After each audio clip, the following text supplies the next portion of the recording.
घने भारतीय जंगल के बीचों बीच सुंदरपुर नाम का एक छोटा सा गांव था। गांव वाले प्रकृति के साथ मिलजुल कर रहते थे और जंगल ही उनका घर था। उनमें से एक लड़का था आरव, जिसे जानवरों से बेहद प्यार था। आरव के दादाजी अक्सर उसे राजा नाम के एक प्राचीन हाथी की कहानियां सुनाते थे, जिसके बारे में कहा जाता था कि वह इंसानों की बात समझ सकता है। लेकिन राजा को सालों से किसी ने नहीं देखा था और ज्यादातर लोग इसे सिर्फ एक कहानी मानते थे। एक दिन जंगल में घूमते हुए आरव ने एक गहरी गड़गड़ाहट की आवाज सुनी।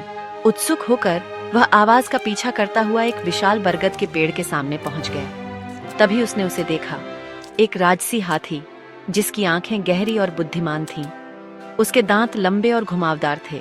उसकी खाल पर निशान थे जो उसके लंबे जीवन की कहानियां कहते थे। आरव को तुरंत उससे एक जुड़ाव महसूस हुआ। सावधानी से वह पास गया और धीरे से बोला, क्या तुम राजा हो? उसे हैरानी हुई। हाथी ने सिर हिलाया। अविश्वास में आरव की आंखें चौड़ी हो गईं। क्या कहानी सच हो सकती है? अगले कुछ हफ्तों तक आरव हर दिन राजा से मिलने जाता रहा। वह उससे गांव के बारे में, जंगल के बारे में और जानवरों की रक्षा करने के अपने सपनों के बारे में बातें करता था। और हालांकि राजा कभी बोलता नहीं था, वह हमेशा जवाब देता था, सिर हिलाकर, अपनी सूंड उठाकर या गहरी सोच समझकर आवाजें निकालकर। एक दिन आरव ने जंगल के किनारे कुल्हाड़ी और बुलडोजर वाले आदमियों को देखा।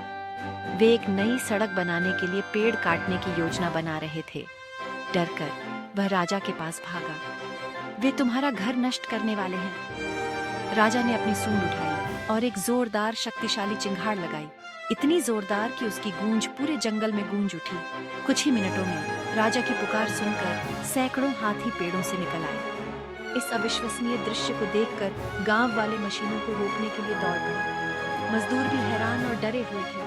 उन्होंने इतने सारे हाथियों को एक साथ खड़े कभी नहीं देखा था। विनाश रुक गया और जंगल बच गया। उस दिन से आरव जंगल बचाने वाले लड़के के रूप में जाना जाने लगा। गांव वालों ने राजा के घर की रक्षा करने का वादा किया और बात करने वाले हाथी की कहानी पीढ़ियों को प्रेरित करती रही। और हालांकि राजा ने कभी कोई मानवीय शब्द नहीं बोला, आरव जानता था कुछ रिश्ते भाषा से भी मजबूत होते हैं। देखने के लिए धन्यवाद। फन किड्स गैलेक्सी को लाइक और सब्सक्राइब करना न भूलें।